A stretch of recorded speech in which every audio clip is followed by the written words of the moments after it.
going on, YouTube? The chicks have arrived. I'm on the way to the post office now to pick them up.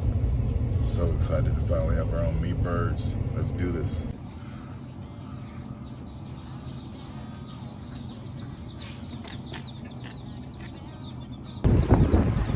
All right, we got them. Let's get them home and get them settled into the new brooder. All right, so we have 15 of the red broilers and one mystery bird right there.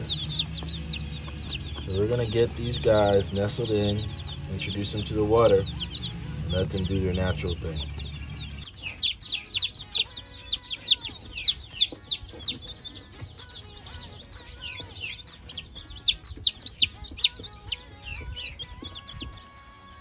All right, we have everybody settled in. They found the water.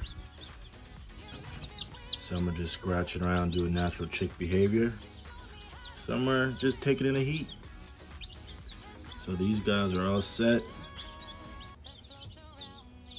And we continue to finish out nicely and be ready for processing in the next couple months.